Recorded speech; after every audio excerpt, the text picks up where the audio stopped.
அனைவருக்கும் வணக்கம். இன்று அறநிலைத்துறை அமைச்சர் மாண்புமிகு ரமேஷ் அவர்கள் திருச்செந்தூர் கோவிலுக்கு போயிட்டு ஆய்வு செய்திருக்காரு. அவர்கிட்டயே 4000 லஞ்சம் வாங்கியிருக்காங்க இந்த அர்ச்சகருக்கு. அதை பற்றி நம்ம இந்த வீடியோவில் பார்க்கலாம் வாங்க. இன்று தமிழகம் முழுவதும் பேசப்படும் மிகப்பெரிய விவகாரம் முருகன் கோவிலில் விஐபி தரிசனம் பெரிய பண வசூலா. அதுவும் சாதாரண பக்தர்களிடமிருந்து ஆயிரக்கணக்கானில் பணம் வாங்கப்பட்டதா, அமைச்சரின் சர்ப்ரைஸ் விசிட் காரணமாக இது வெளிச்சத்துக்கு வந்ததா? இதுதான் இன்றைய நம்முடைய சிறப்பு விவாதம்.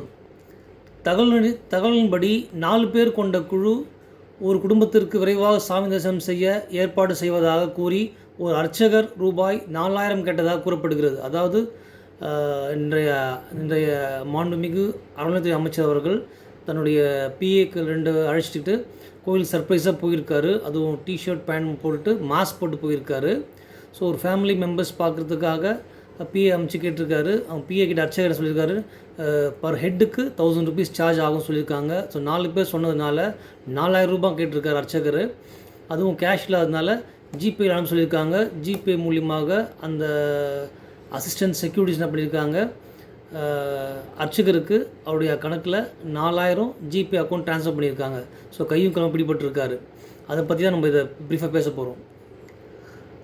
பொதுவான கியூவை தவிர்ப்பது, நேரடியாக சன்னதிக்குள் அழைத்து சென்று விரைவில் தரிசனம் செய்ய ஏற்பாடு செய்வது, இதற்காகவே இந்த தொகை வசூலிக்கப்பட்டதாக பேசப்படுகிறது.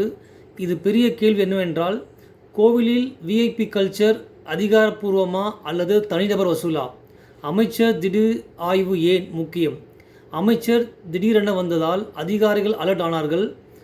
பக்தர்களிடமிருந்து நேரடி புகார் வந்தன. சில மறைமுக வசூல்கள் வெளிச்சத்துக்கு வந்ததாக கூறப்படுகிறது. இது சாதாரண சம்பவம் இல்லை.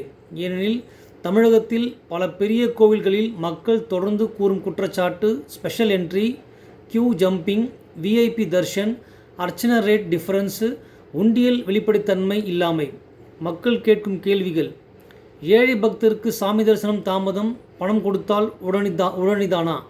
இதுதான் மிகப்பெரிய மனவேதனை. ஒரு பக்தர் 5 மணி நேரம் கியூவில் நிற்கிறார், மற்றொருவர் பணம் கொடுத்து 5 நிமிடத்தில் சென்று விடுகிறார். இது ஆன்மீக சமத்துவமா? இது தனிப்பட்ட அர்ச்சகரின் செயலா அல்லது நெட்வொர்க் உள்ளதா? சமூக வலைத்தளங்களில் மக்கள் கேட்கிறார்கள், ஒரே நபர் தனியாக செய்ய முடியுமா? செக்யூரிட்டி, ஸ்டாஃப், உள்ளமைப்பு உதவி இல்லாமல் இது சாத்தியமா? அறநிலைத்துறை கட்டுப்பாடு போதுமா? Tamil Nadu Hindu religious and charitable endowments department மீது மீண்டும் கேள்விகள் எழுகின்றன. மக்கள் எதிர்பார்ப்பது சிசிடிவி கண்காணிப்பு, token transparency, online booking transparency, complaint helpline, surprise inspection தொடர வேண்டும். சமூகம் மற்றும் அரசியல் தாக்கம். இந்த விவகாரம் சாதாரண கோவில் இஷ்யூ இல்லை. இது மத நம்பிக்கை, பக்தர்களின் உணர்வு, அரசின் நிர்வாக திறன், கோவில் நிர்வாக வெளிப்படைத்தன்மை, இவற்றையெல்லாம் தொடுகிறது. எதிர்க்கட்சிகள் என்ன சொல்கின்றன? அரசு கட்டுப்பாடில் உள்ள கோவில்களிலேயே கரப்ஷன் நடக்கிறது என்று தாக்குகின்றன. அதே நேரத்தில் ஆட்சியினர் அமைச்சர் நேரில் சென்று நடவடிக்கை எடுப்பது நல்ல அறிகுறி என்கிறார்கள். முக்கியமான கேள்வி: கடவுளை பார்க்க கூட பணம் கொடுக்க வேண்டிய நிலை வந்துவிட்டதா? இந்த கேள்விதான் இன்று தமிழகம் முழுவதும் பேசப்படுகிறது.